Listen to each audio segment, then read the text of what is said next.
Allô? Allô? Bonjour. C'est bon? Vous pouvez m'écouter? Oui? OK. Est-ce que vous pouvez montrer le dernier diapo pour... OK, c'est ça, on a déjà parlé. Il n'y a pas de classe pour les enfants et les jeunes aujourd'hui, mais nous aurons un service familial dimanche prochain qui sera adapté aux enfants et aux jeunes. Et le dimanche suivant, l'école de dimanche sera de retour. Donc, d'abord, bonjour à nouveau. C'est toujours un plaisir de partager aussi la parole de Dieu. C'est une des choses que j'aime le plus de le faire, c'est de prêcher la parole de Dieu. Et aujourd'hui, on va parler un peu sur qu'est-ce que c'est marcher dans la noire ou versus marcher dans la lumière. Généralement, nous n'aimons pas nous promener dans le noir. C'est normal. Pourquoi? Parce que nous aimons voir ce qui nous entoure. Après tout, quand on marche dans le noir, on court le risque toujours de se blesser ou de trébucher sur quelque chose. Ça peut arriver. Lorsque nous ne voyons pas ce qui est devant nous, nous pouvons nous exposer au danger. Donc, nous aimons beaucoup de se promener dans la lumière. Je vais vous raconter une histoire que j'ai vécue et qui illustre bien cela. Il y a un peu plus de 10 ans, j'ai enseigné à un groupe de missionnaires dans le Sertão. C'est une région du Brésil où, juste pour vous préciser, est une région presque désertique. Donc, c'est une région qui là-bas est extrêmement sèche et chaude. C'est vraiment un endroit différent pour vous. Je faisais un trajet de 6 heures par bus pour me rendre au lieu du cours. Et le missionnaire, mes élèves à l'époque, voyageaient aussi pour rejoindre cette ville où se déroulait le cours. Le nom de la ville, c'était Crateús. C'est bien différent pour vous. C'était toujours une grande joie de voir les missionnaires là-bas, de voir le courage et la volonté de ces gens de servir le Seigneur et d'aller 2 fois par mois pour avoir des cours et retourner chez eux pour développer son ministère. Et lors d'un de ces voyages, au moment du retour, l'un des élèves est revenu dans le même bus que moi. Et c'était un voyage d'une nuit. Donc, le bus est parti de cette ville vers 10 heures du soir et il arriverait à la matin à Fortaleza, ma ville natale. Mais après 4 heures de trajet, vers 10 heures du matin, cet élève se lève et dit « Au revoir, professeur, je suis arrivé, je vais descendre du bus. » Mais j'ai regardé par la fenêtre du bus, il n'y avait rien dehors. C'était noir, tout était noir. Je connaissais cette région et je sais qu'au milieu de ces ténèbres qu'il y avait là-bas, il n'y avait que du sable et des rochers. Il n'y avait pas d'autres choses. Alors je lui demandais, où es-tu arrivé? Tout était noir. Il a répondu, le village où je développe mon ministère est à 25 minutes de marche sur un chemin de sable, dans le noir. On ne pouvait rien voir. Il n'y avait aucune lumière. Il descendit du bus et continua à marcher le long d'un petit chemin de sable, totalement dans le noir. Un mois plus tard, lorsque nous nous sommes revus pour continuer le cours, je lui demandai s'il ne craignait pas de faire cette promenade dans le noir. Oui, évidemment, il avait peur. Personne n'aime marcher dans le noir. Cependant, il y a beaucoup de gens qui marchent sans le savoir dans les ténèbres. Ce sont des gens qui marchent spirituellement dans le noir. Et cette obscurité spirituelle est bien plus dangereuse que l'obscurité physique. Et ses conséquences sont terribles. Alors, ce matin, réfléchissons à la vie dans la lumière. Lisons 1 Jean, chapitre 1, versets 5 à 10. 1 Jean, chapitre 1, versets 5 à 10. Voici le message que nous avons entendu de Jésus-Christ et que nous vous annonçons. Dieu est lumière. Il n'y a aucune trace de ténèbres en lui. Si nous prétendons être en communion avec lui, tout en vivant dans les ténèbres, nous sommes de menteurs et nous n'agissons pas comme la vérité l'exige. Mais si nous vivons dans la lumière, tout comme Dieu lui-même est dans la lumière, alors nous sommes en communion les uns avec les autres. Et parce que Jésus, son Fils, a versé son sang, nous sommes purifiés de tout péché. Si nous prétendons n'être coupables d'aucun péché, nous sommes dans l'illusion et la vérité n'habite pas en nous. Si nous reconnaissons nos péchés, Dieu est fidèle et juste et, par conséquent, il nous pardonnera nos péchés et nous purifiera de tous les mal que nous avons commis. Si nous prétendons ne pas être pécheurs, nous faisons de Dieu un menteur et sa parole n'est pas en nous. D'abord, la première chose est que Dieu est lumière. On a parlé que Dieu est lumière. Mais qu'est-ce que cela signifie? Quel est le sens de cette déclaration? L'illustration du contraste entre la lumière et l'obscurité est très courante dans la parole de Dieu et même dans d'autres religions. Dans la Bible, ce symbolisme est utilisé de plusieurs sens. Par exemple, en ce qui concerne la connaissance, ou même la connaissance de Dieu, la lumière est la vérité et les ténèbres représentent l'ignorance, le manque de connaissance. D'autre part, au sens moral, la lumière est la pureté et les ténèbres sont le mal, le péché. Donc, lorsque nous réfléchissons au premier sens, c'est-à-dire à savoir la connaissance, l'autorévélation de Dieu à travers la Bible est décrite en termes de lumière. La connaissance de Dieu est lumière. Par exemple, c'est un texte très connu. Lisons le psaume 119, le verset 105. Psaume 119, verset 105. Ta parole est une lampe pour mes pieds, une lumière pour mon sentier. Ce n'est pas le cas de mon élève qui était là-bas, de trouver la parole de Dieu pour amener sur les chemins, pour marcher et voir qu'est-ce qui se passe. C'est dans le sens spirituel. C'est la parole de Dieu est comme une lampe. C'est de même dans le livre d'Isaïe, nous lisons que Dieu a dit qu'il ferait de son serviteur, Jésus, la lumière des nations. Autrement dit, à travers Jésus, Dieu s'est révélé à toutes les nations. Nous avons ici beaucoup de gens qui sont de différentes nations. Il y a des Brésiliens, des Québécois, des Canada, des anglophones, il y a de Cuba, j'ai oublié, El Salvador, Syrie, Haïti.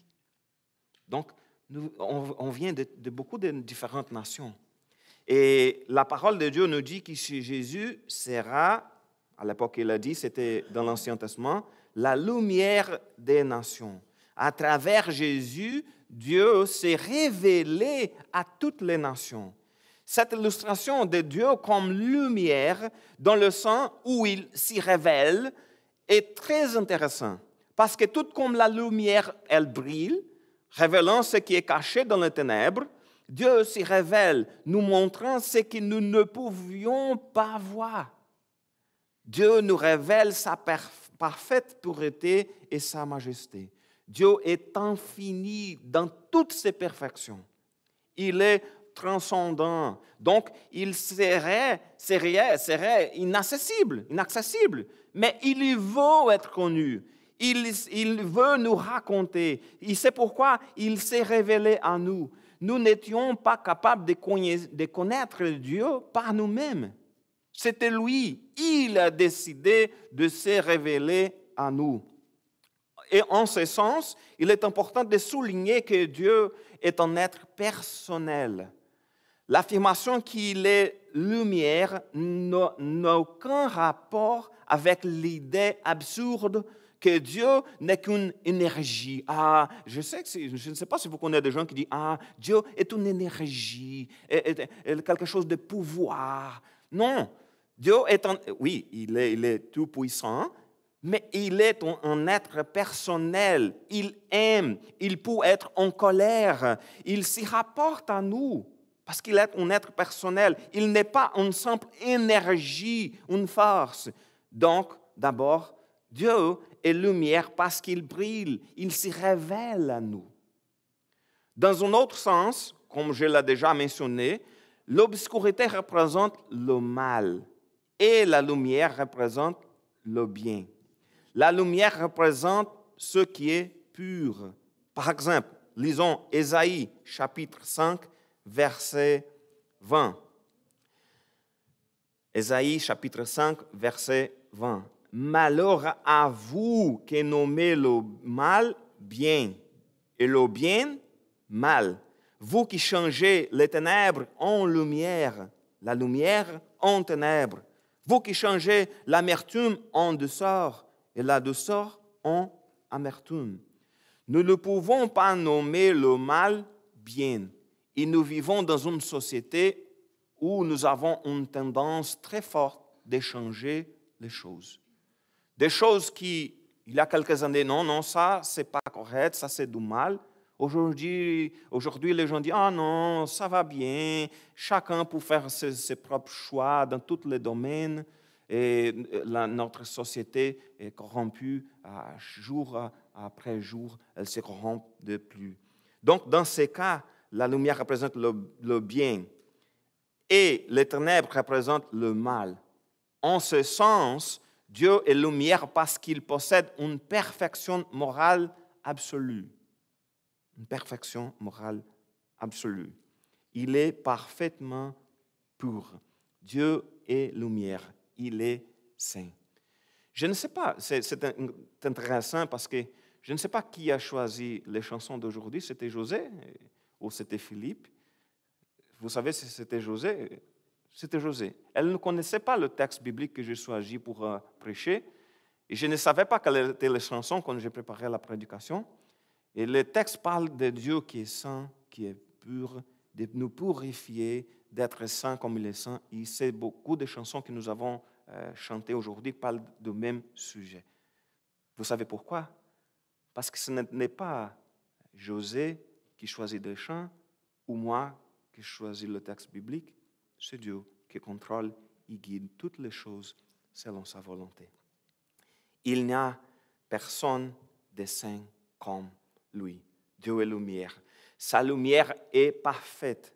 Elle est parfaite justice et droiture. Dieu ne fait pas le mal. Il ne fait pas le mal ni dans ses pensées, ni dans ses paroles, ni dans ses actions. Il est complètement juste dans toutes ses voies et toutes ses voies sont parfaites. Dieu est lumière et sa gloire éternelle resplendit pour toute l'éternité. C'est comme le texte nous dit. Voici le message que nous avons entendu de lui et que nous vous annonçons. Dieu est lumière et il n'y a aucune trace de ténèbres en lui. Aucune obscurité ne demeure en Dieu. Dieu n'est en aucun cas même l'auteur du péché, car le péché est ténèbres. C'est pourquoi cette opposition entre la lumière et l'obscurité est si riche et aussi intéressante. Les ténèbres, physiquement, quand on regarde dans un endroit, les ténèbres ne peuvent pas habiter en présence de la lumière. Par exemple, si nous sommes dans un endroit sombre, tout est noir, lorsque nous allumons une lumière, immédiatement l'obscurité, qu'est-ce qui se passe? Elle se dissipe. Immédiatement, il n'a pas de choses, ok, non, je vais trouver une lumière et je vais allumer et les ténèbres vont rester là-bas. Non, ce qui se passe, physiquement parlant, que l'obscurité ne paraît que lorsque nous nous éloignons de la lumière. Il y a une lumière ici, proche de la lumière, il n'y a pas d'obscurité, il n'y a pas de sombre. Chaque pas qu'on donne et on s'éloigne de la lumière, on va trouver le sombre. Dans un sens spirituel, c'est la même chose. Le ténèbre représente tout ce qui est mauvais dans le monde et tout ce qui est mauvais dans nos propres cœurs, dans nos vies. Ainsi, tout comme la lumière et les ténèbres ne peuvent coexister, le Saint-Esprit de Dieu ne peut pas habiter en nous avec le péché. Et c'est face à cette réalité que le texte nous interpelle. Vivons dans la lumière pour vivre en communion avec Dieu. Relisons le verset 6. Si nous prétendons être en communion avec lui tout en vivant dans les ténèbres, nous sommes de menteurs et nous n'agissons pas comme la vérité l'exige. Le sens de ce verset est très fort. Nous ne pouvons pas vivre dans les ténèbres et en même temps être en communion avec Dieu. Notre Père est un Dieu de justice parfaite. Nous, ses enfants, nous sommes appelés à vivre une vie digne de notre Père céleste et digne de l'appel que nous avons reçu en Jésus-Christ. Dieu nous a donné son Saint-Esprit et c'est lui qui nous sanctifie. Mais comment l'Esprit de sainteté, l'Esprit de Dieu, peut-il demeurer dans un temple de péché?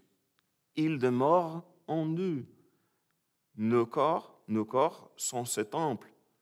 Comment alors pouvons-nous penser, dire et faire des choses qui déshonorent notre Père? Nous ne pouvons pas prétendre que nous marchons près de Dieu si nos vies ne sont pas droites devant Dieu. Nous ne pouvons prétendre avoir une communion intime avec Dieu si nous vivons en communion avec le péché. Bien sûr, il n'y a pas de croyants sans péché. Sur terre, il n'y a pas de croyants sans péché. Au ciel, oui. Des croyants qui sont déjà là, ils sont sans péché. Mais sur terre, il n'y a pas de croyants sans péché. Ce passage de la parole de Dieu n'enseigne certainement pas la perfection sans péché des croyants. Oh, je me rappelle d'un membre d'une église au Brésil qui disait souvent « Non, je suis parfait ». Et sa femme « Non, tu n'es pas parfait ». Et c'était dans un moment de l'école de dimanche pour les adultes et il était même, j'ai oublié les mots, quand la personne n'est pas heureux, c'est pas triste, mais raiva. Les Brésiliens, aidez-moi s'il vous plaît.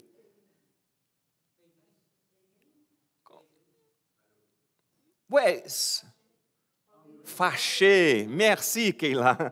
Il faut avoir toujours un Brésilien pour m'aider ici. Il était fâché.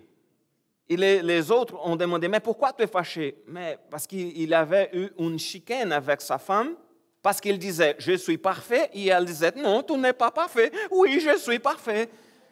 Avant d'aller à l'église, mais il n'a pas de croyants, il n'a pas de chrétiens parfaits. Nous ne sommes pas parfaits. Ce passage de la parole n'enseigne certainement pas la perfection sans péché des croyants.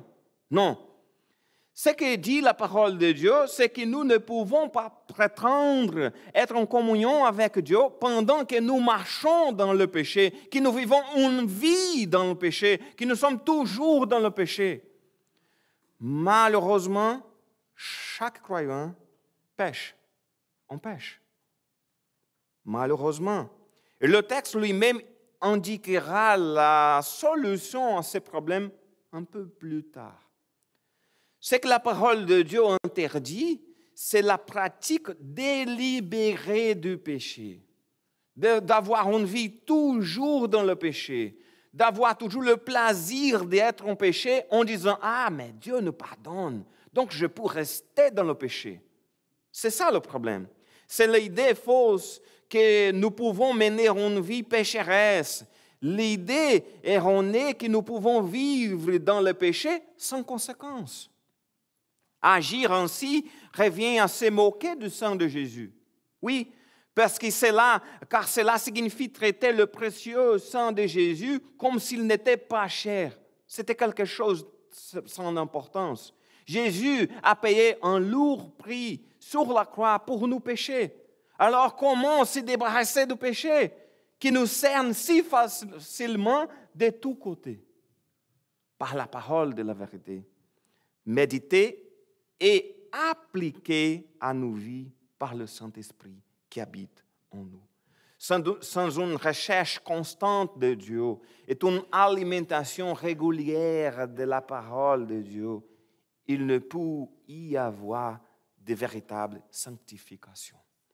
Par conséquent, pour les enfants rachetés de Dieu, il ne peut y avoir de pratiques continues ou délibérées d'attitudes de pensée ou d'attitudes de pensée ou d'habitudes pécheresses. À ce moment, nous pouvons réunir ici, dans ce contexte, les deux sens du symbolisme de la lumière.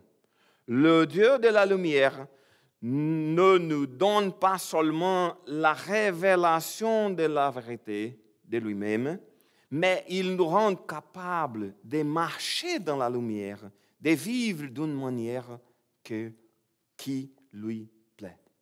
Ainsi, une conduite droite, c'est un bienfait que la lumière nous apporte. Le Dieu qui s'y révèle à nous, lui-même, nous conduit sur un droit chemin. Il y a de nombreuses implications morales à vivre une vie dans la lumière, mais la principale d'entre elles est liée à une vie d'amour. En ce sens, le texte nous indique la réalité qu'il faut aimer les autres. Vivre dans la lumière, c'est vivre en communion avec les autres. Lisons à nouveau la première partie du verset 7. Mais si nous vivons dans la lumière, tout comme Dieu lui-même est dans la lumière, alors nous sommes en communion les uns avec les autres. C'est intéressant. Donc, tout d'abord, vivre en communion avec les autres, c'est une conséquence de vivre dans la lumière. Mais comment c'est une conséquence? Pourquoi? Si nous vivons dans la lumière, nous sommes en communion les uns avec les autres. Mais vous pouvez penser, mais pasteur, non, ce n'est pas vrai, parce que je connais beaucoup de gens qui vivent en communion avec Dieu et ils n'est pas en communion avec ses frères et sœurs. Je la doute. Parce que c'est ça, ce n'est pas ça que la parole de Dieu nous enseigne. D'abord, on va expliquer. Dieu, il est éternellement dans la lumière parce qu'il est lui-même la lumière. Donc pour lui, il est toujours dans la lumière. Ça ne change pas. Nous, ses enfants, nous sommes appelés à marcher dans la lumière. Donc ce n'est pas la chose naturelle à nous. Il faut marcher et ça y est, chercher le Seigneur pour nous aider. À la lecture de ces textes, nous pouvons clairement voir que le péché non seulement nous sépare de la communion avec Dieu, mais le péché, il nous éloigne également de la vraie communion avec nos frères et sœurs. C'est une conséquence. Quand je suis en péché, je vais avoir des problèmes de communion avec mes frères et sœurs. Mais pourquoi? Tout d'abord, pour une raison très pratique. Dans nos cœurs, Nous savons quand les choses ne vont pas bien entre Dieu et nous. Je sais, je suis dans un moment difficile de ma vie, je suis en péché, la misère a suivi les enseignements de la parole de Dieu. C'était difficile pour moi les derniers temps. Cependant, nous voulons garder cela juste entre Dieu et nous-mêmes. Ce n'est pas une bonne chose. Je vais ériger quelques barrières défensives entre moi et mes frères et sœurs parce que nous ne voulons pas que d'autres croyants découvrent la vérité sur nous. Je n'aime pas que des autres croyants vont découvrir que je ne suis pas un bon chrétien. Ça arrive. Et pourtant, nous n'avons pas de communion les uns avec les autres au sens le plus large du terme. De plus, il y a de nombreuses autres raisons pour lesquelles nous n'apprécions pas la communion intime avec nos frères et sœurs. Et la plupart des raisons proviennent de la même cause fondamentale, le péché. Cela pourrait être causé d'un péché que nous avons commis contre Dieu ou contre notre frère, ou un péché qu'un autre croyant a commis contre nous. Donc, on va avoir des problèmes de communion à cause du péché. Quelle que soit la situation, il ne peut y avoir de véritable communion entre nous avec nos frères et sœurs tant que le péché n'est pas traité et que nous n'avons pas été restaurés dans la communion avec Dieu et avec nos frères et sœurs. De plus, il y a une autre question que pour moi, ce n'est pas pratique, mais c'est aussi une information qu'il y a dans ce texte biblique. Parce qu'ajuster nos vies selon l'enseignement de la parole de Dieu signifie que nous vivons à la lumière de cette parole, c'est-à-dire selon les vérités de la parole de Dieu. Mais si nous vivons les vérités de la parole de Dieu, ce sera bien plus facile d'avoir communion les uns avec les autres. Nous avons beaucoup de textes bibliques qui parlent de notre relation avec nos frères et sœurs. Par exemple, quel est le premier, quand on pense de nos relations avec notre prochain, quelle est la première chose qu'on se rappelle que Jésus a dit? Aimer, pardonner, j'ai écouté les deux choses en même temps. Aimer notre prochain, pardonner, combien de fois? 7? Exactement. En portugais, c'est plus facile, c'est les chiffres. 70 plus 7, c'est ça? Le problème n'est pas de connaître le texte biblique, c'est le français même, c'est pour ça que je demande. Donc, mais c'est beaucoup, c'est-à-dire de pardonner beaucoup. La parole de Dieu nous parle d'aider les uns aux autres, de pardonner, d'aimer, beaucoup de choses. Donc, si on vit selon les règles de la parole de Dieu, nous avons des communions entre nous. Parce que je vais aimer mon prochain. Je vais pardonner leurs péchés. Mon prochain va pardonner mes péchés. On va vivre ensemble. On va avoir une attitude humble. Pas de « Ah, je suis mieux que tout le monde qui est autour de moi. » Donc, lorsque nous vivons à la lumière de la parole de Dieu, nous sommes en communion avec nos frères et sœurs. Parce que la parole est la lumière qui montre le chemin à marcher. Et si nous marchons dans la lumière, nous serons en communion avec nos frères et sœurs. Parce que vivre selon les normes de la parole de Dieu est la meilleure façon de vivre notre vie. Cependant, à cause du péché, la vie en communion est aussi un défi. C'est drôle parce que, oui, c'est une conséquence. On marche dans la lumière, nous avons une vie dans la lumière, donc nous sommes en communion. Mais oui, mais nous avons des problèmes, nous avons le péché, on va parler un peu plus du péché ensuite, mais il faut marcher dans la lumière. Si nous marchons dans la lumière avec sincérité de corps, nous vivrons en communion avec nos frères et sœurs. Mais c'est difficile de rester toujours dans la lumière, c'est ça le problème. Parce que la communion qui existe entre nous, elle est forte, parce qu'elle est basée sur la parole de Dieu. Notre communion est basée en Dieu, mais en pratique, ce n'est pas si simple. Regardons juste autour de nous. Nous sommes différents. Chacun de nous pense différemment. Nous sommes différents. Chacun de nous a sa personnalité. Il y a des gens qui sont plus timides. Il y a des gens qui parlent beaucoup. Il y a des gens qui j'aime rester seul à ma maison. Il y a des gens qui disent non, j'aime être avec tout le monde, et de jouer ensemble et de parler haut, comme les Italiennes qui parlaient haut. Il y a des Italiennes ici à l'église. Quand on parle d'italien, je me rappelle toujours de chants parce qu'ils parlent beaucoup de là-bas. Est-ce que toi, en sang italien, seulement aime les choses d'Italie? Donc, c'est ça, nous sommes différents. Les gens sont différents. Nous avons un style de vie différent. Le contexte social est différent. Nos histoires de vie sont différentes. Les gens sont différents. Et face à tant de diversité, il n'est pas simple d'avoir l'unité que la parole de Dieu nous demande d'avoir. Ce n'est pas si simple. Parce que si on pense toujours de la même manière, c'est plus facile. C'est plus facile de parler avec quelqu'un qui pense comme toi. Nous avons les mêmes sujets d'intérêt, on parle de la même chose, il n'y a pas de chicane parce qu'on pense pareil. Mais ce n'est pas le cas. Je ne sais pas ici comme c'est ces choses, mais au Brésil, il est interdit de parler de politique à la famille, à la maison, parce que chacun pense d'une manière.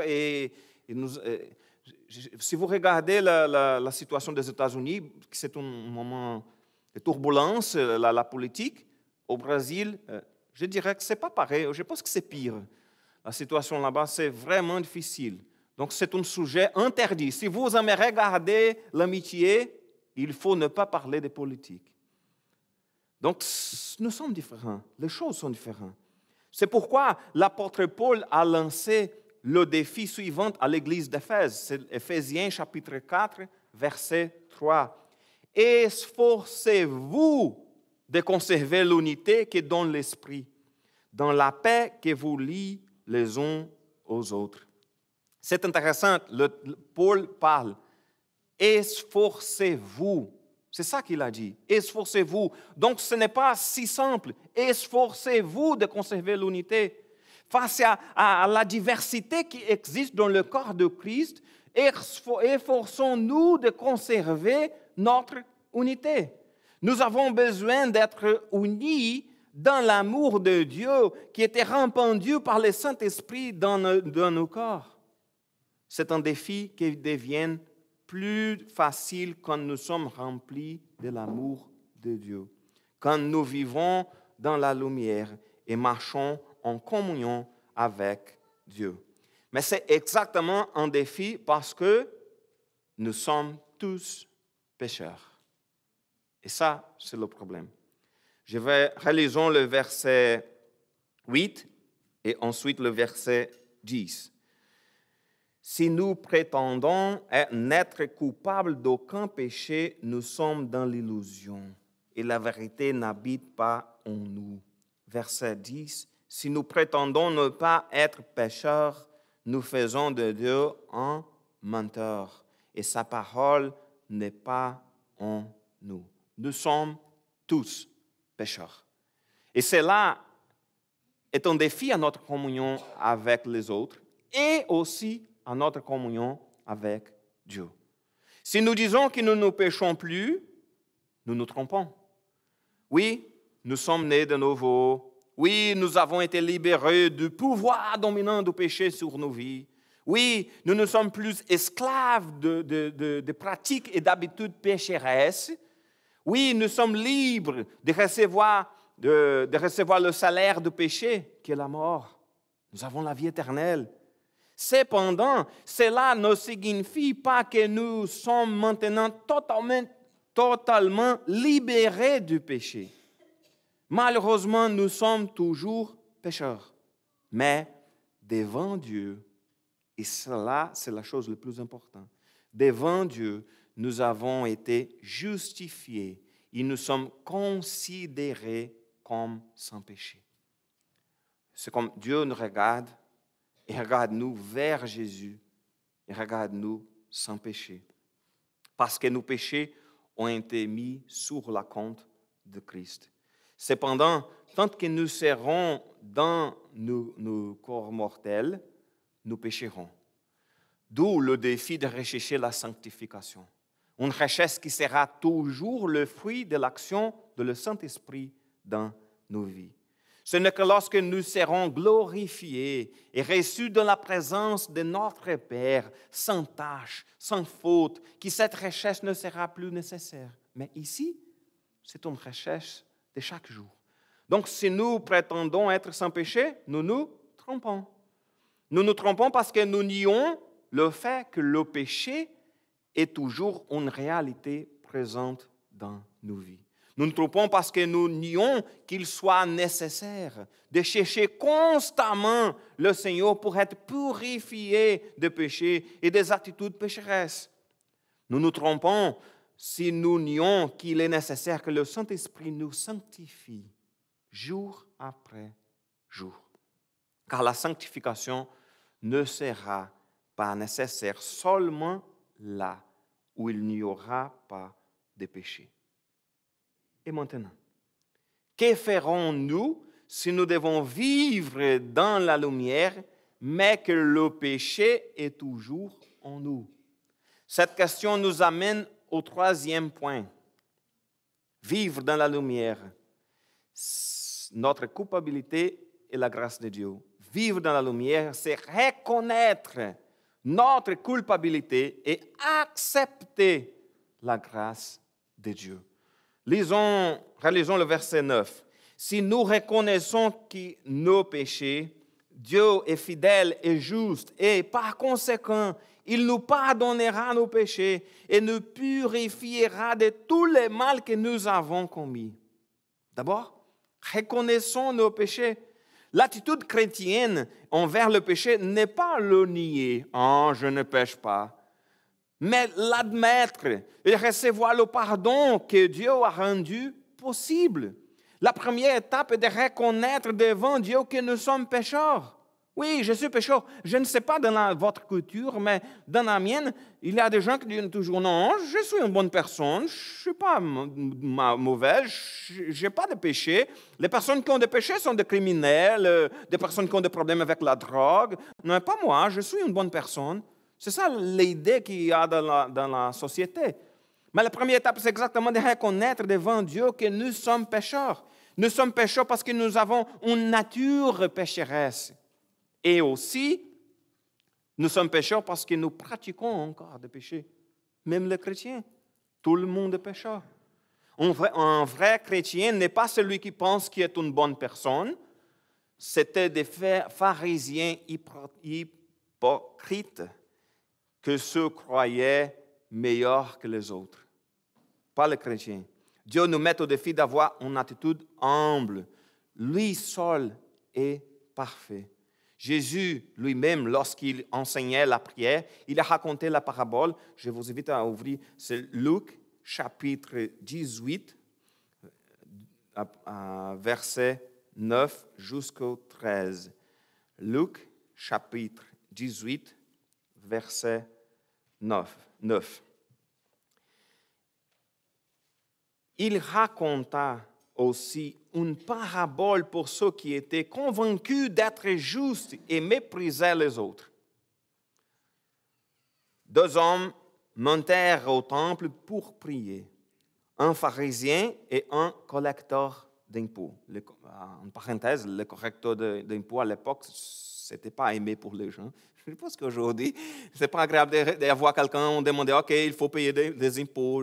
On n'aime pas beaucoup ces choses. Mais à l'époque, c'était pire parce que c'est comme ce sont des gens qui travaillent pour l'empereur, pour l'Empire romain, et font des travaux de chercher de l'argent entre nous-mêmes pour donner à César. Donc, 2 hommes, un collecteur d'impôts. Verset 11. Le pharisien debout faisait intérieurement cette prière. « Ô Dieu, je te remercie de ne pas être avare, malhonnête et adultère comme les autres hommes, et en particulier comme ce collecteur d'impôts là-bas. Moi, je jeûne 2 jours par semaine. Je donne 10% de tous mes revenus. » Le collecteur d'impôts s'y tenait dans un coin retiré et n'osait même pas lever les yeux au ciel. Mais il s'y frappait la poitrine et murmurait « Ô Dieu, Aie pitié du pécheur que je suis. Je vous l'assure, c'est ce dernier et non pas l'autre qui est rentré chez lui déclaré juste par Dieu. Car celui qui s'élève sera abaissé. Celui qui s'abaisse sera élevé. Ce n'était pas le chef religieux irréprochable qui a été déclaré juste par Dieu. C'était le pécheur. Lui qui a humblement admis qu'il était un pécheur. Il a été déclaré juste par Dieu. Nous vivons dans une société où on nous apprend à porter des masques. Je ne parle pas de Covid, je parle dans un sens spirituel ou s'y cacher et essayer de bien paraître devant les autres. Oui, ça va bien. Oui, ça va bien. C'est comme toujours, ça va bien. Tout est bon, tout ça va bien. Nous sommes tous sont heureux, tout le monde est heureux, personne n'a de problème. On vit dans une société qui c'est ça, on porte des masques. Cependant, la parole de Dieu nous invite à une attitude humble. Nous ne pouvons pas penser que nous sommes bons, que nous sommes meilleurs que ceux qui ne sont pas chrétiens, par exemple. Nous sommes pécheurs, nous sommes imparfaits, nous sommes enfants de Dieu, oui, nous sommes justifiés et nos péchés ont été pardonnés, merci Seigneur. Mais tout cela est le fruit de la merveilleuse grâce de Dieu. Notre confiance n'est pas basée sur nos propres attitudes, sur nos vertus. Notre confiance est dans le Seigneur. Comme l'apôtre Paul a dit, « Malheureux que je suis, qui me délivrera de ce corps voué à la mort? » C'est pourquoi Jean poursuivit en disant ce que suit sur le verset 9. « Si nous reconnaissons nos péchés, Dieu est fidèle et juste. Par conséquent, il nous pardonnera nos péchés. Rappelons-nous, Dieu est fidèle et juste. » C'est Dieu qui pardonne nos péchés. C'est lui qui nous purifie de toute injustice. Il est fidèle et juste. Et c'est intéressant parce que cela signifie que Dieu est fidèle à sa parole et à son alliance. La nouvelle alliance comprend la promesse suivante, c'était au livre Jérémie 31, verset 34. « L'Éternel le déclare, car je pardonnerai leurs fautes, je ne tiendrai plus compte de leurs péchés. » Il n'est pas difficile de voir ici, Dieu est qualifié de fidèle en pardonnant nos péchés. OK, il est fidèle, il pardonne nos péchés. Mais comment peut-il aussi être décrit comme juste pour pardonner nos péchés? Parce que le texte parle, il est fidèle et juste. C'est comme juste. C'est un adjectif étrange à utiliser ici. Dans notre esprit, la justice est associée à, à quoi? À la punition. Pas au pardon. Si Dieu, comme nous le dit Exode 34, ne tient pas le coupable pour innocent, comment peut-il pardonner nos péchés? Tel est le dilemme divin. Mais nous avons déjà lu la réponse que le texte apporte à ce dilemme. C'est le verset 7. Parce que Jésus, son Fils, a versé son sang, nous sommes purifiés de tout péché. Grâce à Jésus, Dieu nous pardonne. C'est grâce à Jésus que nous sommes purifiés. C'est grâce à Jésus que Dieu nous pardonne. Les justes juges de toute la terre ne peuvent ignorer le péché. La croix était nécessaire. La croix est absolument le seul moyen par lequel il peut pardonner le péché. Car le sang de Jésus, son Fils, a été versé afin qu'il puisse être la propitiation pour nos péchés. Comme l'apôtre Paul l'a bien expliqué dans Romains chapitre 3, Dieu déclare les hommes justes par la foi en Jésus-Christ. Dieu nous a déclarés justes. Comment? Tous ont péché. En effet, ils sont privés de la gloire de Dieu. Et ils sont déclarés justes par sa grâce. C'est un don que Dieu leur fait pour le moyen de la délivrance apportée par Jésus-Christ. Dieu est fidèle pour pardonner parce qu'il a promis de le faire. Il est juste parce que son Fils est mort pour nos péchés. Dieu fait plus que pardonner, il efface complètement la tâche du péché.